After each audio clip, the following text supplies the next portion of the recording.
نحمدہ ونصلی ونسلم علی رسولہ الکریم اما بعد فاعوذ باللہ من الشیطان الرجیم بسم اللہ الرحمن الرحیم۔ اچھا، سب سے پہلے تو میں آپ کو ایک بات بتا دوں، آج اسلامیت کی ہماری چوتھی کلاس ہے اور ہم لوگ جو ہے سورہ انفال کے 2 رکوع جو ہے وہ پڑھ چکے ہیں، تیسرا رکوع انشاءاللہ آج پڑھیں گے۔ آپ لوگوں نے تمام ہی ویڈیو میں تقریباً میری دیکھا ہوگا، یوٹیوب پہ پڑھی ہوئی ہیں، تو آپ نے سیرت کا الحمدللہ جو ہے وہ ہمارا 20 ویڈیو پر ہمارا پورا سیرت کا جو ابواب ہیں وہ ختم ہو چکے ہیں، تو نبی علیہ السلام کی پوری سیرت تقریباً اس کے اندر بیان کر دی ہے، تو وہ ضرور دیکھیے گا آپ، خاص طور پہ 9 میٹرک کے طلبہ کے لیے میں نے وہ ویڈیو بنائی ہیں۔ تو آپ لوگوں نے ایک چیز نوٹ کی ہوگی کہ میں جو بھی ویڈیو شروع کرتا ہوں شروع میں نحمدہ ونصلی یا الحمدللہ خطبہ اور جو ہے درود و سلام پڑھتا ہوں، تو اس کی وجہ میں بتاتا ہوں آج آپ کو۔ وجہ اس کی دراصل یہ ہے کہ نبی علیہ السلام نے فرمایا، ایک دفعہ نبی علیہ السلام مسجد میں بیٹھے ہوئے تھے، ایک صحابی آئے، آ کر انہوں نے 2 رکعت نماز نفل پڑھی اور اس کے بعد دعا کرنی شروع کر دی براہ راست۔ تو نبی علیہ السلام نے فرمایا انہوں نے بہت جلدی کی، ان کو چاہیے تھا پہلے اللہ تعالیٰ کی حمد بیان کرتے، مجھ پر درود پاک بھیجتے اور اس کے بعد جو ہے یہ دعا کرتے، تو یقیناً ان کی دعا قبول ہوتی۔ اور چنانچہ بیٹھے ہوئے تھے صحابہ کرام، اسی دوران ایک دوسرے صحابی آئے، آ کے انہوں نے 2 رکعت نماز نفل پڑھی اور نماز پڑھنے کے بعد انہوں نے پہلے اللہ تعالیٰ کی حمد بیان کی اور اس کے بعد نبی علیہ السلام پہ درود سلام بھیجا اور اس کے بعد انہوں نے دعا کی، تو نبی علیہ السلام نے فرمایا انہوں نے بالکل صحیح کیا، اب ان کی دعا مقبول ہوگی۔ چنانچہ اس حدیث سے فقہا نے یہ مسئلہ نکالا ہے کہ اگر اپنی نیک مجلسوں میں، اپنی آپ دعاؤں میں خطبہ بیان کر دیں، اللہ تعالیٰ پر حمد اور نبی علیہ السلام پر درود اگر یہ شروع میں بیان کر دیں گے تو وہ دعائیں مقبول ہوتی ہیں۔ تو اسی لیے میری عادت ہے کہ میں جو بھی کلاس لیتا ہوں یا جو بھی بات کرتا ہوں، تقریر کرتا ہوں، تو شروع میں جو ہے وہ خطبہ چھوٹا سا وہ ضرور بیان کرتا ہوں، ٹھیک ہے؟ چلیں ہم جو ہے آگے پڑھتے ہیں۔ پچھلے رکوع میں تھوڑا سا آپ کو ریکیپ بتا دیتا ہوں۔ پچھلے رکوع میں ہم نے پڑھا تھا غزوہ بدر کے بارے میں کہ اللہ تعالیٰ نے جو انعامات بیان فرمائے تھے 5 یا 6، تو ان کا ذکر ہوا تھا شروع میں۔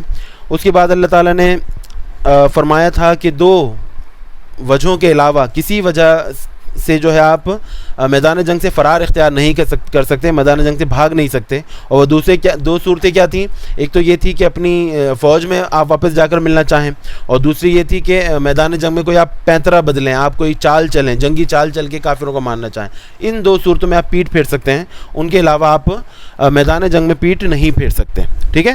میری آواز آ رہی ہے آپ لوگوں کو؟ ٹھیک ہے۔ اچھا، اس کے بعد اللہ تبارک و تعالیٰ نے نبی علیہ السلام کے ایک معجزے کا ذکر فرمایا تھا کہ جو کنکریاں نبی علیہ السلام نے میدان جنگ میں پھینکی تھی وہ آپ نے نہیں بلکہ اللہ تعالیٰ نے پھینکی تھیں، ٹھیک ہے؟ نبی علیہ السلام نے کنکریاں پھینکی تھی تو وہ سارے کافروں کی آنکھوں میں گئی تھیں، تو یہ نبی علیہ السلام کا معجزہ جنگ بدر میں پیش آیا تھا۔ اور آخری آیت میں اللہ تبارک و تعالیٰ نے کافروں سے خطاب فرمایا تھا کہ اے کافروں، تم جب غزوہ بدر میں جانے سے پہلے تم نے کعبے کا غلاف پکڑا تھا اے ابو جہل، اور تم لوگوں نے دعا مانگی تھی کہ جو بھی محمد اور ہمارے گروپ میں سے جو بھی حق پر ہے، جو بھی سچ ہے، جو بھی تجھے زیادہ مقرب ہے، اس کو تو جنگ میں جتا دے۔ تو اللہ تعالیٰ نے ان سے فرمایا کہ دیکھو فتح آ گئی، کس کے پاس فتح آئی؟ مسلمانوں کے پاس آئی، تو پتہ چلا کہ حق پر کون ہے؟ مسلمان۔ فرمایا اب بھی تم اپنی حرکتوں سے باز آ جاؤ گے تو تمہارے لیے بہتر ہے، نہیں تو ہم تمہیں دوبارہ عذاب دیں گے، تمہاری کثرت تمہیں اللہ تعالیٰ کے عذاب سے بچا نہیں سکتی، تم کتنے بھی زیادہ کیوں نہ ہو جاؤ۔ ابھی تم جو ہے 1000 تھے، اگر تم 10,000 1 لاکھ بھی ہو جاؤ گے اللہ کے عذاب سے تم نہیں بچ سکتے، ٹھیک ہے؟ اب آگے شروع کرتے ہیں۔ بسم اللہ الرحمن الرحیم۔ فرمایا اللہ تعالیٰ نے یا ایھا الذین آمنوا اطیعوا اللہ ورسولہ ولا تولوا عنہ وانتم تسمعون ولا تکونوا کالذین قالوا سمعنا وهم لا يسمعون ان شر الدواب عند الله الصم البکم الذین لا يعقلون ولو علم اللہ فیہم خیرا لاسمعهم ولو اسمعهم لتولوا وهم معرضون۔ یہ چاروں آیتیں آپس میں کنیکٹڈ ہیں۔ فرمایا یا ایھا الذین آمنوا، اے ایمان والو، اطیعوا اللہ ورسولہ، اللہ اور اس کے رسول کی اطاعت کرو۔ اطاعت کے معنی فرما برداری کرنا، ان کے حکم پر عمل درآمد کرنا، سر تسلیم خم کر دینا، یہ سب معنی اطاعت کے ہیں۔ اچھا، یہی آیت شروع میں آئی تھی، میں نے آپ کو بتایا تھا کہ یہ آیت بار بار آئے گی، تو بار بار آپ دیکھیے سینکڑوں مقامات پہ قرآن مجید میں اس آیت کا ذکر ہوا ہے۔ کیا فرمایا کہ اللہ اس کے رسول کی اطاعت کرو، ان کے حکم پر چلو، جو وہ فرماتے ہیں اس پر عمل کرو، جو ان کے احکامات ہیں ان کو مانو، جو ان کے فرائض ہیں ان کی طرف سے مقرر کردہ ان پر عمل کرو، اور جو ان کی طرف سے حرام کردہ چیزیں ان سے بچو۔ تم پر لازم ہے اے مسلمانوں، تم پر لازم ہے اللہ اس کے رسول کی اطاعت کرنا۔ فرمایا ولا تولوا عنہ، اور روح گردانی مت کرو، اپنا چہرہ مت پھیرو۔ تولو مانے روح گردانی کرنا، پیٹ پھیرنا، اپنا چہرہ پھیرنا۔ تو کسی کی جو ہے وہ پیٹ پھیرنا اللہ تعالیٰ کے حکم سے یہ منع ہے، حرام ہے، یاد رکھیے گا۔ کافر زمانہ جاہلیت میں کیا کرتے تھے؟ جب ان کو جو ہے بتایا جاتا تھا کہ اللہ اس کے رسول نے یہ حکم نازل کیا تو وہ پیٹ پھیر لیتے تھے، نفرت سے پیٹ پھیر لیا کرتے تھے۔ تو یہاں پر جو ہے وہ مسلمانوں کو منع فرمایا جا رہا ہے کہ اے مسلمانوں کبھی بھی ایسا نہیں کرنا کہ اللہ اور اس کے رسول کا حکم سنو اور سننے کے بعد تم پیٹ پھیر لو، منہ پھیر لو، منہ نہیں پھیرنا، یہ حرام اور ناجائز ہے، یاد رکھنا۔ جو تمہیں حکم دیا جائے اس کو کرو، اور جس چیز سے منع کیا جائے اس سے تم بچ جاؤ، اس سے تم دور رہو، ٹھیک ہے۔ آگے فرمایا وَلَا تَكُونُوا كَالَّذِينَ قَالُوا سَمِعْنَا وَهُمْ لَا يَسْمَعُونَ، اور اے مسلمانوں تم ان لوگوں کی طرح مت بن جانا کہ جنہوں نے کہا کہ سمعنا، ہم نے سن لیا آپ کا حکم، وَهُمْ لَا يَسْمَعُونَ، حالانکہ وہ سنتے نہیں تھے۔ یہاں پر مراد ہے یہودی یا منافقین۔ منافقین کیا کرتے تھے؟ بظاہر مسلمان بنے ہوئے ہیں وہ، اور در حقیقت کافر ہیں، تو ان کے سامنے جب نبی علیہ السلام کی باتیں، اللہ تعالیٰ کی باتیں، آیتیں سنائی جاتی تھی تو وہ ہاں ہاں جی جی جی کرتے رہتے تھے، لیکن جو ہی وہاں سے ہٹتے تھے وہ کہتے تھے ہم تو مانتے ہی نہیں ہیں ان باتوں کو، یہ تو سب بیکار باتیں ہیں معاذ اللہ۔ تو فرمایا کہ ان لوگوں کی طرح مت بن جانا، منافقوں کی طرح مت بن جانا، تمہارا عمل بالکل ایک اللہ اس کے رسول پر عمل درآمد ہونا چاہیے۔ ایسا نہیں ہونا چاہیے کہ تم در حقیقت جو ہے نا وہ تم ہاں ہوں کر رہے ہو اور اندر جو ہے تم کہو کہ ہم نہیں مانیں گے، تو ایسا نہیں ہونا چاہیے۔ جو حکم دیا جا رہا ہے اس پر عمل کرو، یہ تم پر لازم ہے، فرض ہے۔ منافقوں کی طرح، یہودیوں کی طرح مت بن جانا کہ وہ لوگ کیا کرتے تھے؟ کہتے تھے کہ ہاں قالوا سمعنا، وہ کہتے تھے کہ ہم نے سن لیا آپ کا حکم، ہم نے سن لیا، وہم لا یسمعون، حالانکہ وہ سنتے نہیں تھے، در حقیقت نہیں سنتے تھے، یعنی عمل نہیں کرتے تھے وہ اس پر، ٹھیک ہے۔ آگے آیت میں فرمایا ان شر الدواب عند اللہ الصم البکم الذین لا یعقلون، بے شک جانوروں سے بھی بدتر ہیں وہ لوگ اللہ کے نزدیک، جانوروں سے بھی بدتر، مطلب انسان ہیں اور مقابلے میں جانور ہیں، تو جو اعزاز ہے وہ انسانوں کے پاس ہے یقیناً، جانور ان سے حقیر ہیں، کم تر ہیں۔ فرمایا جانوروں سے بھی بدترین ہیں ایسے لوگ، ایسے انسان کہ جو منافق ہیں، جو کافر ہیں، جو منافق ہیں۔ فرمایا الصم، وہ بہرے ہیں، البکم، گونگے ہیں، الذین لا یعقلون، وہ کچھ عقل نہیں رکھتے ہیں، یعنی بے وقوف ہیں۔ تین باتیں اللہ نے ان کے بارے میں فرمائی، فرمایا کہ بہرے ہیں، گونگے ہیں، عقل نہیں رکھتے، اور جانوروں سے بدترین ہیں۔ چار باتیں ہو گئیں۔ کیوں؟ وجہ اس کی یہ تھی کہ منافق نبی علیہ السلام کے سارے احکام سنتے تھے، حضور کے ساتھ نمازیں پڑھتے تھے، حضور سے مصافحہ کرتے تھے، معانقہ کرتے تھے، ساتھ رہتے تھے، لیکن اس کے باوجود ان کے اندر اسلام نہیں تھا، وہ لوگ مسلمان نہیں تھے، مومن نہیں تھے۔ فرمایا کہ وہ لوگ جانوروں سے بھی بدترین ہیں، کہ جانوروں کو تو اللہ تعالیٰ بولنے کی یا سننے کی قوت عطا نہیں فرماتا۔ آپ جانوروں کے پاس جا کے ایک پوری تقریر کر دیں، جانور آپ کی بات مانیں گے؟ وہ سنیں گے ہی نہیں، مطلب سنیں گے تو لیکن وہ سمجھیں گے نہیں آپ کی بات کہ کیا کہنا چاہ رہے ہیں آپ۔ اگر آپ جانوروں سے کہیں پہ جاؤ، مسجد میں جاؤ، وہاں جا کے صفائی کرو، کوئی جانور نہیں کرے گا یقیناً ایسا۔ کیوں؟ کیونکہ وہ سنتا نہیں ہے، اگر سنتا بھی ہے تو سمجھتا نہیں ہے۔ تو جانوروں کو تو اللہ تعالیٰ نے یہ صلاحیت دی ہی نہیں ہے کہ وہ سنیں یا وہ بولیں یا وہ عقل رکھتے ہیں، ایسا نہیں ہے۔ لیکن ان انسانوں کو تو اللہ تعالیٰ نے، ان منافقوں کو تو اللہ تعالیٰ نے یہ صلاحیت عطا فرمائی تھی، پھر ان کو نبی علیہ السلام کا ساتھ عطا فرمایا تھا، جو کہ سب سے زیادہ فضیلت کی بات ہے، لیکن اس کے باوجود وہ کیا ہے، وہ سنتے ہی نہیں تھے نبی علیہ السلام کی بات، اسلام ان کے دل میں گھر ہی نہیں کر کے گیا۔ چنانچہ فرمایا کہ وہ جانوروں سے بھی بدترین ہیں، کہ ان کو تو اللہ نے صلاحیت ہی نہیں دی، ان کو دی لیکن انہوں نے اللہ کی مرضی کے مطابق اپنی صلاحیتوں کو استعمال نہیں کیا۔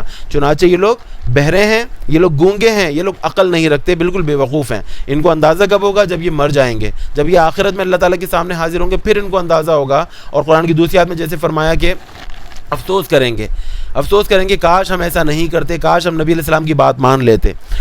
بہرحال اگلی آیت میں اللہ تعالیٰ نے فرمایا وَلَوْ عَلِمَ اللَّهُ فِيهِمْ خَيْرًا لَأَسْمَعَهُمْ وَلَوْ أَسْمَعَهُمْ لَتَوَلَّوْا وَهُمْ مُعْرِضُونَ۔ فرمایا کہ اللہ تعالیٰ اگر جان لیتا، اگر اللہ تعالیٰ کے علم میں ہوتا ان لوگوں کے بارے میں، خیرن کوئی بھلائی، اللہ تعالیٰ کے علم میں کوئی بھلائی ہوتی ان لوگوں کے بارے میں، اللہ تعالیٰ کو پتہ ہوتا کہ یہ لوگ راہ راست پر آ جائیں گے، تو لَأَسْمَعَهُمْ، ضرور اللہ تعالیٰ ان کو سنا دیتا، اللہ تعالیٰ ان کی بات پوری کر دیتا۔ وَلَوْ أَسْمَعَهُمْ، لیکن اگر اللہ تعالیٰ ان کی بات پوری بھی کر دیتا، اللہ تعالیٰ ان کو سنا بھی دیتا ان کی منچاہی بات، لَتَوَلَّوْا وَهُمْ مُعْرِضُونَ، یہ ضرور پیٹ پھیر کر بھاگ جاتے ہیں، اعراض کرتے ہوئے پیٹ پھیر کر بھاگ جاتے ہیں یہ لوگ۔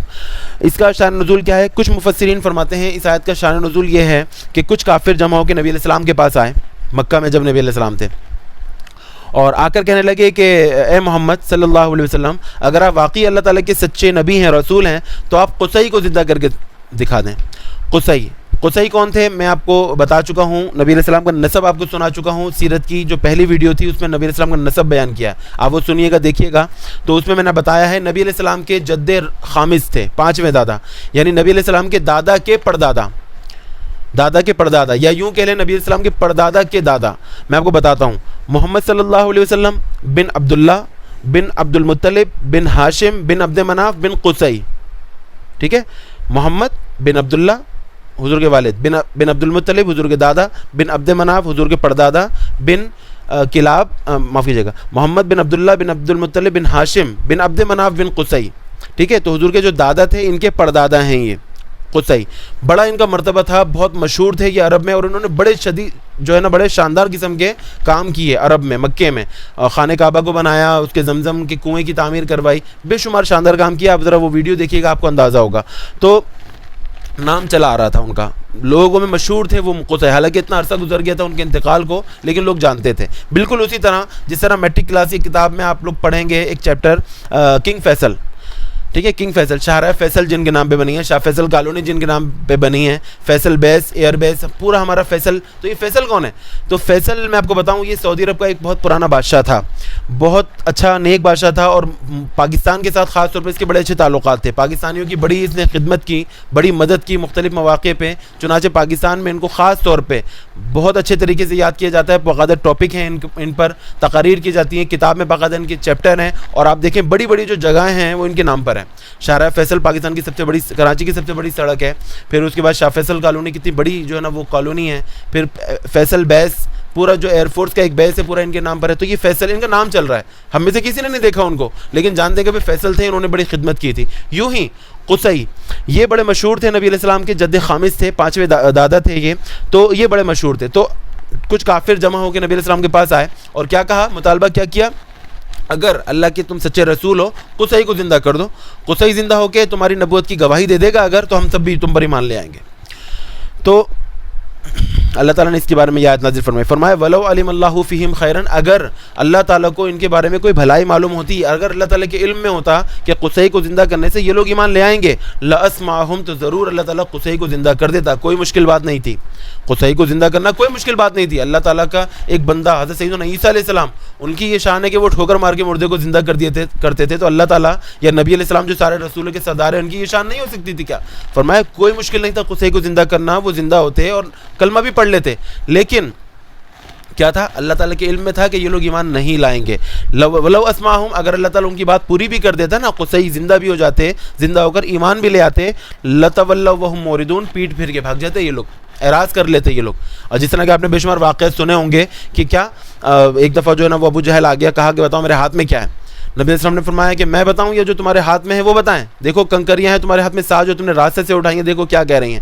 اس نے جب قریب کیا تو وہ کلمہ پڑھ رہی تھی, لا الہ الا اللہ محمد رسول اللہ. مشہور واقعہ, نبی علیہ السلام کا معجزہ.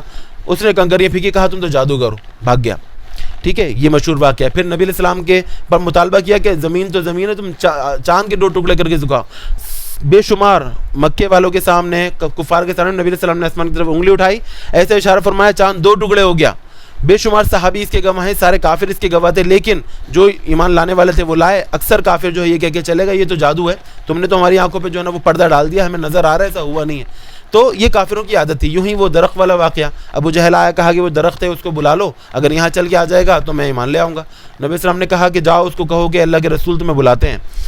ایک صحابی گئے اور اس کے درخت کے قریب کہا کہ اللہ کے رسول بلاتے ہیں. اس درخت نے باقاعدہ اپنی جڑیں نکالیں اور انسانوں کی طرح چلتا ہوا وہ نبی علیہ السلام کی خدمت میں حاضر ہو گیا. سارے صحابہ دیکھ رہے تھے, ابو جہل دیکھ رہا تھا. اس نے آ کے نبی علیہ السلام نے کہا بتاؤ میں کون ہوں.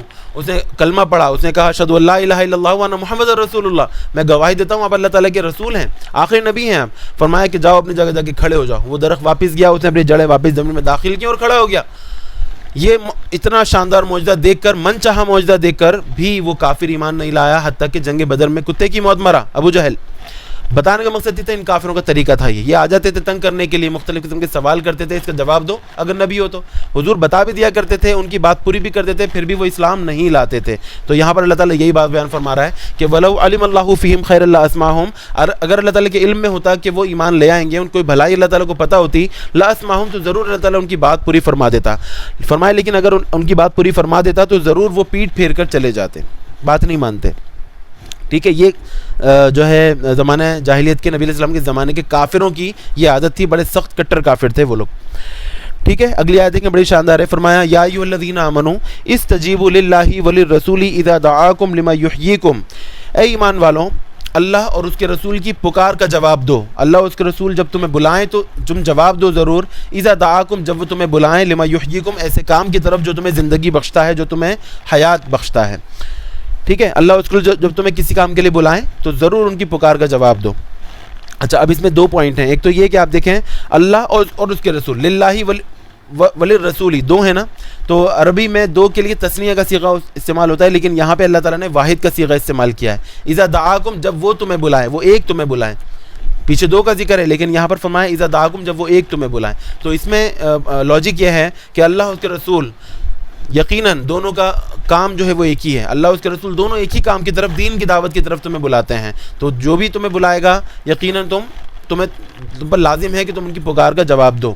اچھا, اور دوسری بات یہ ہے کہ پکارنا, بلانا وہ کون کرے گا؟ وہ رسول اللہ صلی اللہ علیہ وسلم کریں گے. اللہ تعالیٰ جو فرمائے گا وہ تو نبی علیہ السلام کے واسطے سے فرمائے گا نا. تو نبی علیہ السلام جب پکارے تو ان کی پکار کا جواب دو. یہاں پر اس لیے واحد کا صیغہ استعمال کیا کہ جب وہ تمہیں بلائیں, یعنی نبی علیہ السلام تمہیں بلائیں, ٹھیک ہے, تو پکار کا جواب دو. اچھا, یہ آیت جو ہے وہ بڑی شاندار ہے. اس میں نبی علیہ السلام کی شان اور نبی علیہ السلام کا اعزاز بیان ہو رہا ہے. نبی علیہ السلام کی شان یہ تھی کہ نبی علیہ السلام جب کسی کو بلاتے تھے تو اس پر واجب تھا کہ نبی علیہ السلام کی پکار کا فوراً جواب دے. فقہا نے, مفسرین نے اس آیت سے یہ مسئلہ نکالا ہے کہ نبی علیہ السلام کسی کو بلائیں اور وہ بندہ اگرچہ نماز میں کیوں نہ ہو, اس پر لازم ہے کہ وہ نماز چھوڑ کر پہلے نبی علیہ السلام کی بات سنیں. اس کے بارے میں 2-3 حدیثیں ہیں, میں آپ کو سناتا ہوں.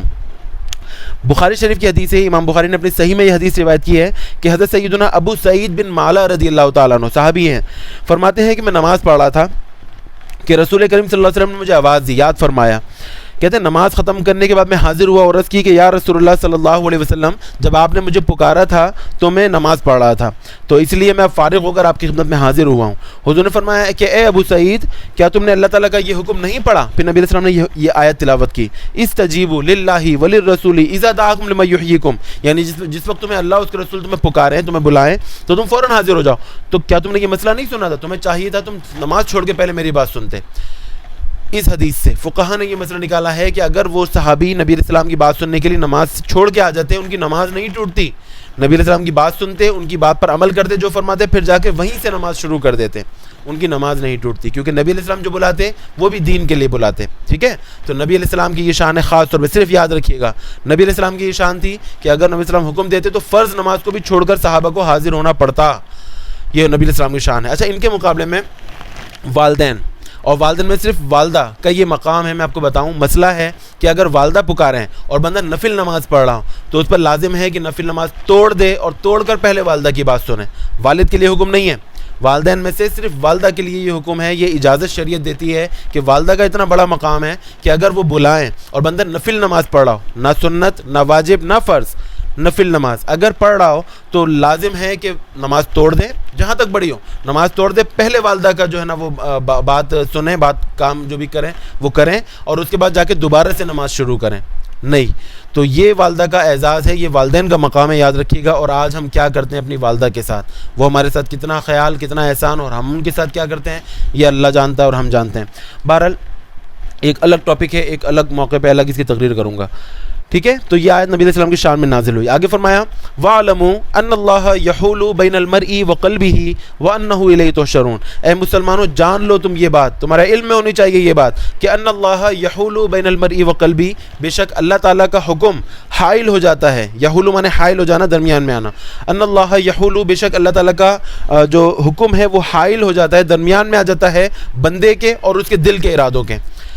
وَأَنَّهُ إِلَيْهِ تُحْشَرُونَ, اور تم یہ بھی جان لو کہ تمہیں اسی کی طرف لوٹ کر جانا ہے, تمہیں اسی کی طرف لوٹ کے جانا ہے. یہاں پر ایک بڑا شاندار حکم بیان فرمایا کہ ایک بندہ ہوتا ہے, اس کے ارادے ہوتے ہیں, اس کی مختلف خواہشات ہوتی ہیں, اس کے مختلف مستقبل کی پلاننگ ہوتی ہیں. تو مستقبل کی جو پلاننگ ہوتی ہیں, بندہ ہے اپنے بارے میں سوچ کے رکھتا ہے. مثال کے طور پہ میں ہوں, آج شام میں یہ کروں گا, آج دوپہر کو جمعے کی نماز کے بعد مجھے یہ کرنا ہے, مجھے کل جا کے یہ کرنا ہے, میں کل اسکول جاؤں گا, اسکول جا کے مجھے یہ کام کرنا ہے, یا اگلے سال جو ہے وہ اس طرح کروں گا. بندہ پلاننگ کرتا ہے, مختلف قسم کی اس کی پلاننگز ہوتی ہیں, مختلف قسم کی سوچ ہوتی ہیں. فرمایا کہ بندہ نہیں جانتا کہ وہ جو سوچ رہا ہے وہ کر پائے گا یا نہیں کر پائے گا. اللہ تعالیٰ نے اس کی تقدیر میں کیا لکھا ہے, وہ کل کا سورج دیکھے گا یا نہیں دیکھے گا, اس کو کیا پتا. بندہ تو مختلف سالوں کی پلاننگ کر کے رکھ لیتا ہے, لیکن اس کو نہیں پتا ہوتا کہ آگے جا کر اس کے ساتھ کیا ہونے والا ہے, ایسے حالات رہیں گے یا نہیں رہیں گے کہ وہ یہ کام کر پائے گا یا نہیں کر پائے گا. فرمایا وَاعْلَمُوا, تم جان لو یہ بات کہ بے شک اللہ تعالیٰ کا حکم حائل ہو جاتا ہے بندے اور اس کے ارادوں کے درمیان. بندہ سوچتا کچھ ہے لیکن تقدیر غالب آ جاتی ہے, تقدیر کوئی اور کام کر دیتی ہے, جس کی وجہ سے وہ کام نہیں ہو پاتا. میں آپ کو ایک حدیث سناتا ہوں, اس آیت کے بالکل جو ہے وہ مناسبت سے وہ حدیث ہے, بخاری مسلم شریف کی حدیث ہے. نبی علیہ السلام نے فرمایا کہ بندہ تم میں سے ہر ایک اپنی ماں کے پیٹ میں 40 دن تک پانی کی صورت میں رہتا ہے. جب 40 دن گزر جاتے ہیں تو اللہ تعالیٰ اس پانی کو خون میں تبدیل کر دیتا ہے, وہ پانی خون بن جاتا ہے. پھر مزید 40 دن تک وہ پانی خون کی صورت میں رہتا ہے. پھر فرمایا کہ جب مزید 40 دن گزر جاتے ہیں یعنی 80 دن, تو اللہ تعالیٰ اس خون کو سخت کر دیتا ہے, وہ گوشت بن جاتا ہے, گوشت کا ٹکڑا بن جاتا ہے. پھر جب مزید 40 دن گزرتے ہیں یعنی 120 دن گزرتے ہیں, تو اللہ تعالیٰ اس ایک فرشتے کو بھیجتا ہے جو کہ اس گوشت کے ٹکڑے میں روح ڈال دیتا ہے, جان ڈال دیتا ہے. آپ یہ اندازہ کریں نبی علیہ السلام نے کب یہ حدیث بیان فرمائی تھی, آج آپ دیکھ لیں بالکل سائنس کے مطابق ہے. 120 دن یعنی کہ 4 مہینے, یہ ماں کے پیٹ میں جب ہم لوگ بچے ہوتے ہیں یہ اس وقت کا حال ہے, اور بالکل ایگزیکٹ حال ہے جو نبی علیہ السلام نے جب بیان فرمایا تھا. میرے نبی کی شان دیکھیں آپ, غیب کا علم دیکھیں آپ.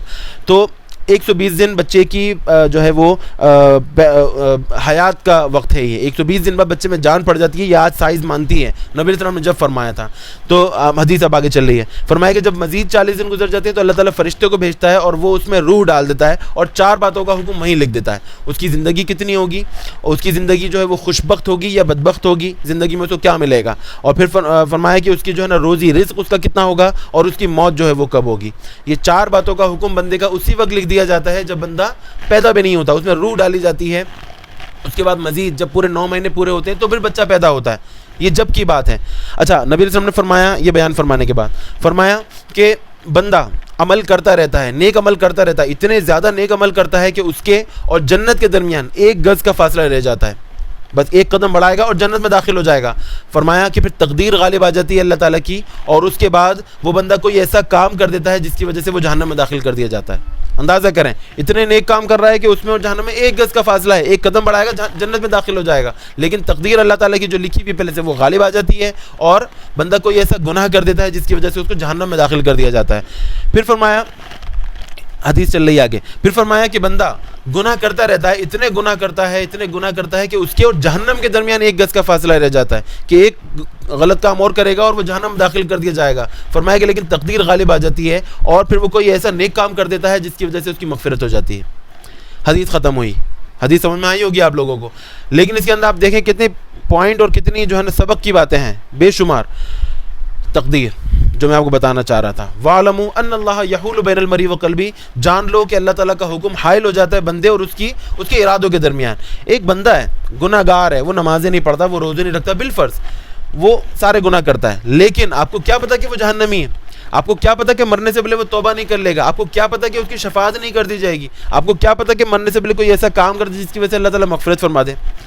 نہیں پتا. تقدیر ہے وہ اللہ تعالیٰ نے لکھی ہے, وہ بندے کی تقدیر پہلے سے لکھ رکھی ہے. اس میں اس کے لیے کیا لکھا ہے, اچھا یا برا, یہ اللہ تعالیٰ جانتا ہے, اللہ تعالیٰ کے فرشتے جانتے ہیں. تو یہ تقدیر ہے. آپ کسی کو نہیں کہہ سکتے کہ یہ شخص جہنمی ہے کیونکہ یہ گناہ کرتا ہے, یہ نمازیں نہیں پڑھتا, نہیں کہہ سکتے آپ اس کو ہدایت کریں, آپ اس کو ہدایت کی تلقین کریں, آپ اس کو نیک کاموں کی تلقین کریں, لیکن آپ یہ نہیں کہہ سکتے کہ یہ جہنمی ہے. یوں ہی کوئی شخص ہے بڑا نمازی, بڑا پرہیزگار ہے, لیکن جو ہے,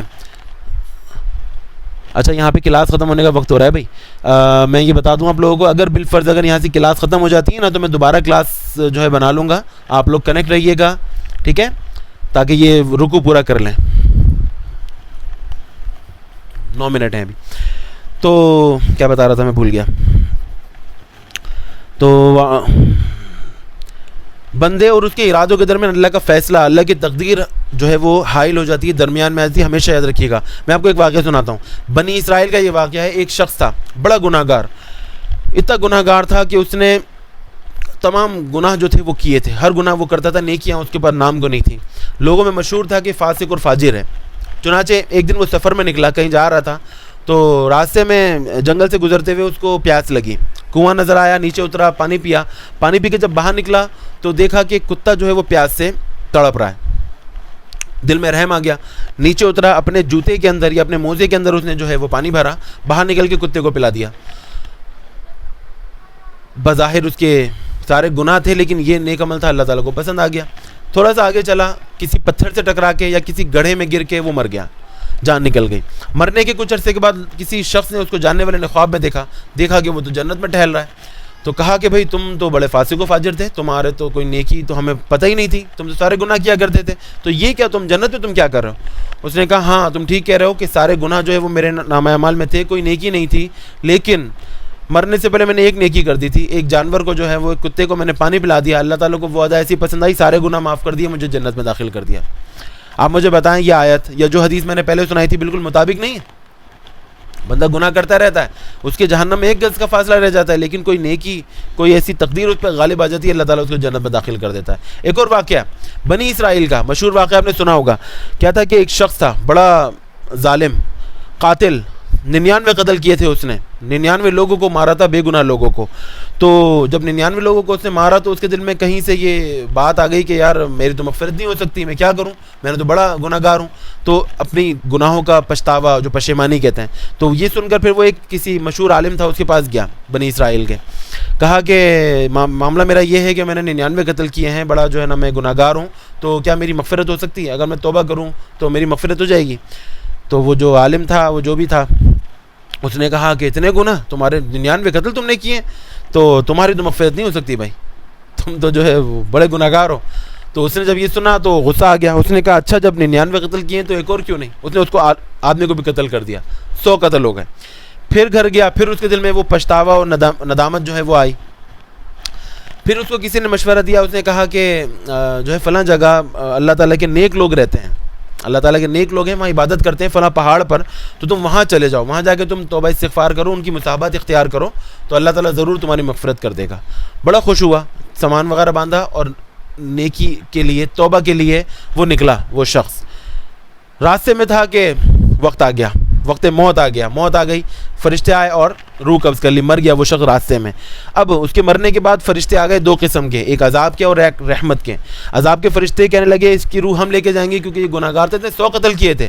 رحمت کے فرشتے آئے, کہا کہ نہیں, اس نے توبہ کر لی تھی اور یہ توبہ کے لیے جا رہا تھا, اللہ تعالیٰ نے اس کی توبہ قبول فرما لی ہے, اس کی روح ہم لے کے جائیں گے. اختلاف ہوا فرشتوں میں, معاملہ اللہ تعالیٰ کی بارگاہ میں پہنچا.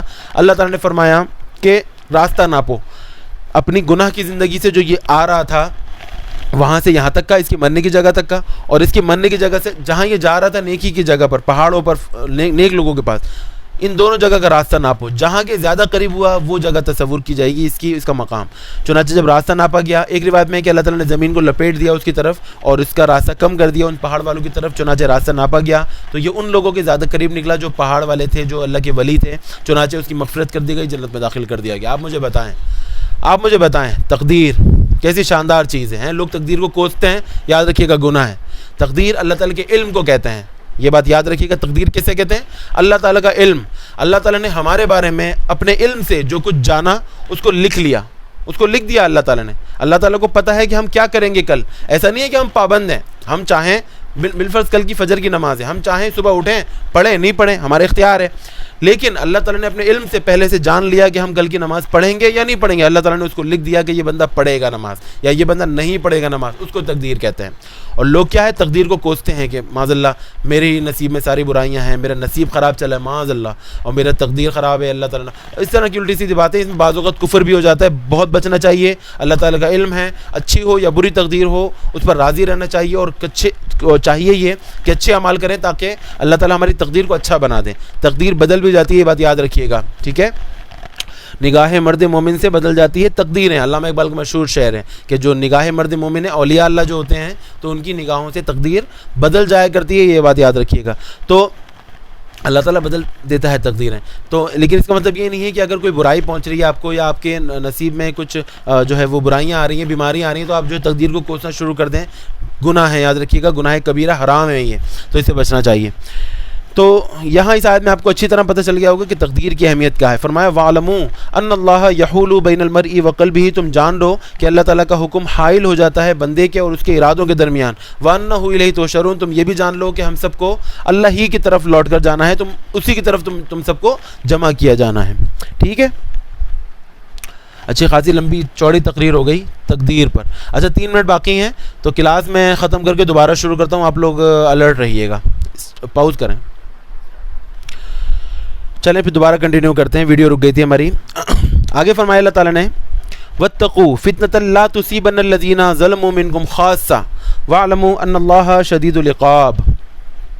فرمایا وَاتَّقُوا, اے مسلمانوں ڈرو, فتنتاً اس فتنے سے, لا تصیبن الذین ظلموا منکم خاصہ, جس کا عذاب خاص طور پہ ظالموں کو نہیں پہنچے گا بلکہ مظلوموں کو بھی پہنچے گا.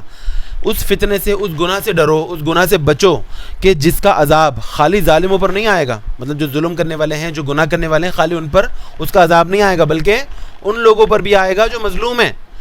اندازہ کریں کتنی خطرناک بات ہے. مطلب جو نیکی کرنے والے ہیں ان کو تو نہیں عذاب پہنچنا چاہیے نا, لیکن کچھ گناہ ایسے ہوتے ہیں کہ اگر لوگ کریں, معاشرے میں وہ گناہ عام ہو جائیں تو ظالموں کے ساتھ مظلوم بھی اس کی لپیٹ میں آ جاتے ہیں. اندازہ کریں. اس کے حوالے سے مفسرین نے 2-3 گناہ ایسے بیان کیے ہیں کہ جس کا عذاب جو ہے وہ خالی ظالموں کو نہیں بلکہ مظلوموں کو بھی پہنچتا ہے اس آیت کے مطابق. وہ گناہ کون سے ہیں؟ فرمایا نمبر 1, امر بالمعروف و نہی عن المنکر, نیکیوں کا حکم دینا اور برائیوں سے روکنا. اس کو تبلیغ کہتے ہیں. نیکی کی تبلیغ کرنا, برائیوں سے روکنا, امر بالمعروف و نہی عن المنکر. یہ واجب ہے ہر ایک شخص پر. آپ کو پتہ ہے نا, آپ خود نیکیاں کرتے ہیں, آپ خود نمازیں پڑھتے ہیں, آپ خود روزے رکھتے ہیں, اچھی بات ہے, آپ نیکیاں کام کرتے ہیں, لیکن آپ پر لازم ہے کہ اپنے دوستوں کو, اپنے بھائیوں کو, اپنے احباب کو, ان کو بھی آپ تلقین کریں. ٹھیک ہے, آپ نہیں بچ سکتے اگر آپ خود ہی نیکیاں کر رہے ہیں, آپ دوسروں کو تلقین نہیں کر رہے. آپ پر لازم ہے کہ دوسروں کو بھی بتائیں, ان کو گناہ سے روکیں, جہاں تک ہو سکے ان کو روکیں. ایک حدیث میں نبی علیہ السلام نے فرمایا کہ اگر کوئی شخص گناہ ہوتے ہوئے دیکھے, اس پر لازم ہے کہ اس کو اپنے ہاتھ سے روک دیں, گناہ کو روک دیں. فرمایا اگر کوئی شخص اس کو اپنے ہاتھ سے نہیں روک سکتا, قادر نہیں ہے, ہاتھ پہ روکنے سے قادر نہیں ہے, گناہ ہو رہا ہے اور ہاتھ سے روک نہیں سکتا اس گناہ کو, فرمایا اس پر لازم ہے کہ وہ زبان سے کہہ کر اس کو گناہ کو روکے. ہاتھ سے نہیں روک سکتا تو زبان سے کہہ کر روکیں. فرمایا اس پر بھی قادر نہیں ہے تو اس پر لازم ہے کہ اس کو دل میں برا جانے, اور یہ ایمان کا سب سے کم ترین درجہ ہے کہ دل میں برا جاننا کسی گناہ کو. آپ اندازہ کریں امر بالمعروف و نہی عن المنکر کتنی اس کی تاکید ہے, اور قرآن مجید میں احادیث میں بے شمار جگہ اس کی فضیلت بیان کی ہے, اور جو لوگ نہیں کرتے ان کی وعیدیں بیان ہوئی ہیں. تو فرمایا کہ یہ کام ایسا ہے, اگر کوئی قوم امر بالمعروف و نہی عن المنکر اس کام کو چھوڑ دیتی ہے, نیکیوں کا حکم دینا, برائی سے روکنا, اس کام کو اگر کوئی قوم چھوڑ دیتی ہے, فرمایا اس قوم پر ایسا عذاب نازل ہوتا ہے کہ سب کے سب اس کی لپیٹ میں آ جاتے ہیں. جو ظالم ہیں وہ تو آتے ہیں, جو ساتھ میں نیکوکار ہیں, جو مظلوم ہیں وہ بھی اس کی لپیٹ میں آ جاتے ہیں. ٹھیک ہے. اچھا, دوسرے نمبر پہ اس جو ایسا گناہ کہ جس کا عذاب صرف ظالموں کو نہیں بلکہ مظلوموں کو بھی پہنچتا ہے, فرمایا وہ ترک جہاد ہے, جہاد کو چھوڑ دینا. کہ اگر کسی قوم پہ جہاد لازم ہو جائے کسی قوم پر, اور وہ قوم دور بھاگے, جہاد نہ کرے, وہاں سے بھاگ جائے, میدان جنگ میں نہ جائے, کیا ہوگا؟ فرمایا کہ وہ جو کافر ہیں وہ غالب آ جائیں گے یقیناً. جب مسلمان جہاد کرنے نہیں جائیں گے, کافر حملہ کر لیں گے مسلمانوں پہ, غالب آ جائیں گے, پورے ملک کو فتح کر لیں گے. کیا ہوگا؟ ظالم تو ظالم, جو بھاگے تھے وہ تو غلام بنیں گے, ساتھ میں مظلوم بھی بن جائیں گے. جو بیچارے لڑنے کے لیے گئے تھے وہ بھی غلام بن جائیں گے, ان کے بچے, ان کے عورتیں, ان کے بوڑھے, جو بیچارے مظلوم ہیں وہ سب قیدی بن جائیں گے. ایسا عذاب نازل ہوگا کہ کوئی اس سے بچ نہیں سکتا. اور تیسرا گناہ جو علماء بیان فرماتے ہیں اس ضمن میں, فرمایا میدان جنگ سے فرار, جو پیچھے بھی آپ کو بیان کیا تھا کہ میدان جنگ سے فرار اختیار کرنا گناہ کبیرہ ہے. تو فرمایا تیسرا گناہ وہ ہے کہ جس کا عذاب صرف ظالموں پر نہیں آتا بلکہ مظلوموں پر بھی آتا ہے. وہ کون سا ہے؟ میدان جنگ سے فرار اختیار کرنا. کوئی مسلمان جب میدان جنگ میں کافروں کے خلاف لڑنے کے لیے جاتا ہے نا, تو 2 چیزیں ہوتی ہیں, یا تو جیت کر غازی بن جاؤ یا پھر مر کر شہید ہو جاؤ, بس فرار کی کوئی صورت نہیں ہے. پچھلے رکوع میں آپ لوگ پڑھ چکے ہیں. فرمایا اگر کوئی شخص یہ کام کرے گا تو اس پر ایسا عذاب نازل ہوگا پوری قوم پر کہ ظالم تو ظالم, مظلوم بھی اس کی لپیٹ میں آ جائیں گے. ٹھیک ہے. فرمایا وَعْلَمُوا, اے مسلمانوں جان لو. وَعْلَمُوا علم سے بنائے, 10ویں سے 12 شروع یہیں سے ہوتا ہے, بار بار قرآن میں آتا ہے لفظ, تو یاد رکھیے گا علم. وَعْلَمُوا جان لو, یہ بات تمہارے علم میں ہونی چاہیے کہ ان اللہ شدید العقاب, بے شک اللہ تعالیٰ کا عذاب بڑا سخت ہے, اللہ تعالیٰ سخت عذاب دینے والا ہے, تو ان گناہوں سے بچو. ٹھیک ہے. بار بار اللہ تعالیٰ قرآن مجید میں جگہ جگہ اللہ تعالیٰ نے اپنے عذاب کا ذکر فرمایا, ڈرایا مسلمانوں کو, لوگوں کو کہ اللہ تعالیٰ کا عذاب سے بچو, ڈرو, اللہ تعالیٰ کا عذاب بڑا سخت ہے. شیطان بھی اس بات کا ماننے والا ہے کہ اللہ کا عذاب بڑا سخت ہے. آگے اسی صورت میں رکوع آئے گا, میں آیت آپ کو بتاؤں گا, وہ آپ دیکھیے گا. شیطان, سب سے بڑا کافر, وہ اس بات کا اقرار کرتا ہے کہ اللہ تعالیٰ کا عذاب بڑا سخت ہے. تو جب وہ اقرار کر رہا ہے تو ہم تو مسلمان ہیں, ہم تو راضی ہی اللہ تعالیٰ کی رضا پر ہیں, جو اللہ تعالیٰ چاہے گا وہی ہمیں کرنا ہے. تو اللہ کا عذاب سے سب سے زیادہ ہمیں ڈرنا چاہیے, بچنا چاہیے. کبھی بھی ایسے کام نہیں کرنا چاہیے کہ جن سے اللہ تعالیٰ ناراض ہو جائے, جن سے اللہ کے رسول ناراض ہو جائیں. جو دین جس سے ہمیں منع کرتا ہے وہ کام نہیں کرنے چاہیے, کیونکہ وَعْلَمُوا جان لو تم یہ بات کہ ان اللہ شدید العقاب, اللہ تعالیٰ کا عذاب بڑا سخت ہے. ٹھیک ہے. آگے والی آیت میں اللہ تعالیٰ مسلمانوں کو غزوہ بدر کے حوالے سے یاد دلا رہا ہے. فرمایا وَاذْكُرُوا اِذْ أَنْتُمْ قَلِيلٌ مُسْتَضَعْفُونَ فِي الْأَرْضِ تَخَافُونَ أَنْ يَتَخَطَّفَكُمُ النَّاسُ فَآوَاكُمْ وَأَيَّدَكُمْ بِنَصْرِهِ وَرَزَقَكُم مِّنَ الطَّيِّبَاتِ لَعَلَّكُمْ تَشْكُرُونَ. فرمایا وَاذْكُرُوا اے مسلمانوں یاد کرو. وَاذْكُرُوا ذکر سے بنا ہے, ذکر کرنا مانے یاد کرنا. وَاذْكُرُوا اے مسلمانوں یاد کرو اِذْ أَنْتُمْ قَلِيلٌ جب تم لوگ قلیل تھے. قلیل مانے کم, اردو کا لفظ ہے. اِذْ أَنْتُمْ قَلِيلٌ جب تم لوگ قلیل تھے, بہت کم تعداد میں تھے. مستضعفون فی الارض, مستضعفون ضعیف سے بنا ہے. مستضعفون فی الارض زمین میں تمہیں کمزور سمجھا جاتا تھا.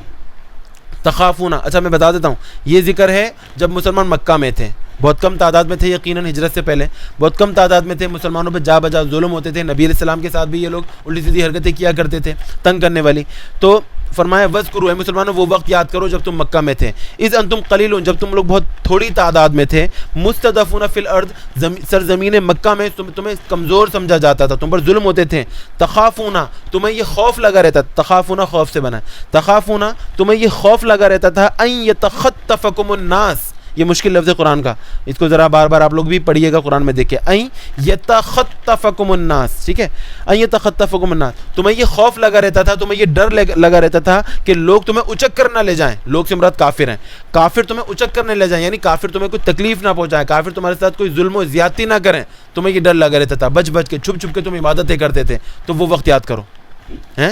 اب اندازہ کریں اللہ تعالیٰ وہ وقت یاد دلا رہا ہے جب مسلمان قسم پرسی کا شکار تھے, بہت کم تھے, قلیل تعداد میں تھے, زمین میں کمزور تھے مکہ میں, اور کافر ان پر ظلم و ستم کرتے رہتے تھے. اللہ تعالیٰ نے فرمایا فآواکم, اللہ تعالیٰ نے تمہیں پناہ دی. آوا مانے پناہ دینا, ماوا ٹھکانے کو کہتے ہیں. فآواکم اللہ تعالیٰ نے تمہیں پناہ دی. کہاں پناہ دی؟ مدینہ میں. اللہ تعالیٰ نے تمہیں ہجرت کرائی اور ایک مشکل مقام سے لے جا کے تمہیں ایک اچھے مقام پہ رکھا. فآواکم اللہ تعالیٰ نے تمہیں پناہ دی. وأیدکم بنصرہ اور اپنی نصرت, اپنی مدد کے ذریعے تمہاری تائید فرمائی اللہ تعالیٰ نے. ورزقکم من الطیبات اور تمہیں پاکیزہ چیزیں کھانے کے لیے دیں. لعلکم تشکرون بدلے میں کیا؟ تم صرف شکر گزار بندے بن جاؤ. بدلہ کیا ہے ان سب چیزوں کا؟ یہ جو تم پر نعمتیں احسان کیے, تم سے مشکلات دور کی, تم پر نعمتیں نازل فرمائیں. لعلکم تشکرون تاکہ تم شکر گزار بندے بن جاؤ, اللہ تعالیٰ کا تم شکر ادا کرو. ورزقکم من الطیبات سے مراد ہے مال غنیمت. میں نے آپ کو بتایا تھا پہلے کی امتوں پر جائز نہیں تھا, حرام تھا مال غنیمت کھانا, کوئی نہیں لوٹ سکتا تھا. جنگ ختم ہوئی, کوئی بھی نبی ہو, وہ نبی علیہ السلام سے پہلے کے سارے نبی, ان کی امتوں پر لازم تھا اگر کوئی جنگ ہوتی تھی کسی کی, مال غنیمت نہیں لوٹ سکتے تھے, ان کو چھوڑ کے جانا پڑتا تھا. لیکن نبی علیہ السلام کی امت کی یہ خصوصیت تھی کہ اللہ تبارک و تعالیٰ نے مال غنیمت کو جائز قرار دیا. میں نے آپ کو حدیث سنائی تھی کہ نبی علیہ السلام نے فرمایا مجھے باقی انبیاء پر 6 چیزوں پر فضیلت دی گئی, ان میں سے ایک مال غنیمت جو ہے وہ حلال کیا گیا میری امت. یہاں پر فرمایا ورزقکم من الطیبات اور تمہیں پاکیزہ چیزیں کھانے کے لیے دیں. لعلکم تشکرون تاکہ تم اللہ کے شکر گزار بندے بن جاؤ. یاد رکھیے گا شکر ایک ایسی صفت ہے, ایک ایسی چیز ہے جو بندے میں اگر ہو اللہ تعالیٰ اس کے ذریعے نعمتوں کو بڑھا دیتا ہے, اللہ تعالیٰ برکتیں نازل فرماتا ہے, اور اگر شکر نہ ہو تو اللہ تعالیٰ دی ہوئی نعمتیں چھین لیتا ہے. یاد رکھیے گا میں نے آپ کو پچھلے شاید کلاس میں یا پچھلی ایک ویڈیو میں نے ذکر کیا تھا کہ بعض اوقات اللہ تعالیٰ ایسی برکت ڈال دیتا ہے کہ تھوڑی سی چیز سب کے لیے کافی ہو جاتی ہے. 2 روٹیاں ہیں, 8 لوگ کھا لیتے ہیں, سب کے پیٹ بھر جاتے ہیں. لیکن اگر برکت نہیں ہوتی اللہ تعالیٰ کی تو 10 روٹیاں ہوں اور 2 لوگوں کھانے والے, ان لوگوں کا پیٹ نہیں بھرتا, ان کو اور کی طلب ہوتی ہے. میں نے آپ کو مثال دی تھی, بعض اوقات ایسا ہوتا ہے کہ ایک بینک مینیجر ہے, اس کی 1.5 لاکھ 2 لاکھ روپے تنخواہ ہے مہینے کی, لیکن مہینے کے آخر میں اس کو مانگنا پڑتا ہے, یا مہینے کے آخر میں اس کا ہاتھ تنگ ہو جاتا ہے, اس کو انتظار ہوتا ہے سیلری کب ملے گی, کیونکہ برکت نہیں ہے. 2 لاکھ بہت بڑی تنخواہ ہے لیکن برکت نہیں ہے. لیکن اس کے مقابلے میں ایک امام مسجد 8,000 10,000 تنخواہ ہوتی ہے امام مسجد کی, لیکن اللہ تعالیٰ ایسی برکت ڈال دیتا ہے ان کی تنخواہوں میں کہ پورا اپنے بال بچوں کا گزارا کرنے کے بعد, اپنا خرچہ اٹھانے کے بعد مہینے کے آخر میں پیسے بچ جاتے ہیں ان کے پاس.